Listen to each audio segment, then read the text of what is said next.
Hello, this is your virtual life coach, Michael Lewis.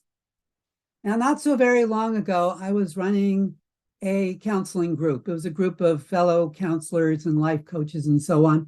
And we'd get together every Sunday at this particular place, every Sunday evening. So I went there this particular Sunday evening and I saw nobody there. None of my friends were there. But there were a lot of people there. And they were all dressed beautifully, suits and ties and lovely gowns. I didn't know any of these people, but oh my God, they had great stuff to eat. Just this incredible buffet. Not like, at my usual meetings where I would just pick up a couple of buckets from KFC. This was like good stuff. But I was baffled and bewildered, and I didn't know what was going on. Where were all the people I knew? And I only found out later that this was actually a wedding reception, and it had bumped my meeting, but no one had told me, and I didn't know what was going on. Anyway, then I see my friend Susan across the room, and she sees me and she says, "Michael, what are you doing here?"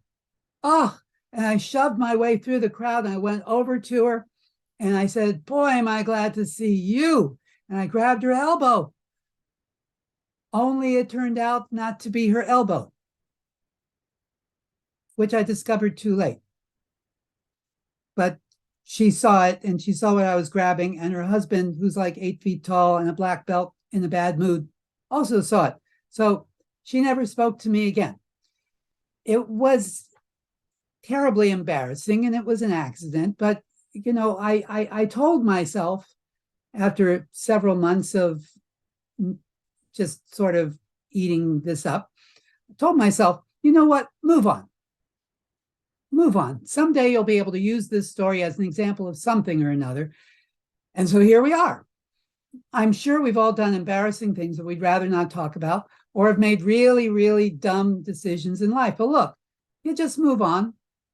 You meant well. You really thought it was a good idea based on the information you had and the situation you were in at the time. It really seemed like an okay thing. Would you have done the same thing if you had to do it all over again? Maybe, maybe not.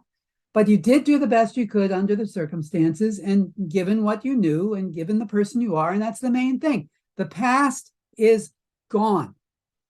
There's nothing you can do about it now except beat yourself over it in the present. And that doesn't do anyone any good. So move on. Start fresh. Start fresh right now. The future is on its way. And you want to move into it with a clean heart and a free mind and no baggage. So let go.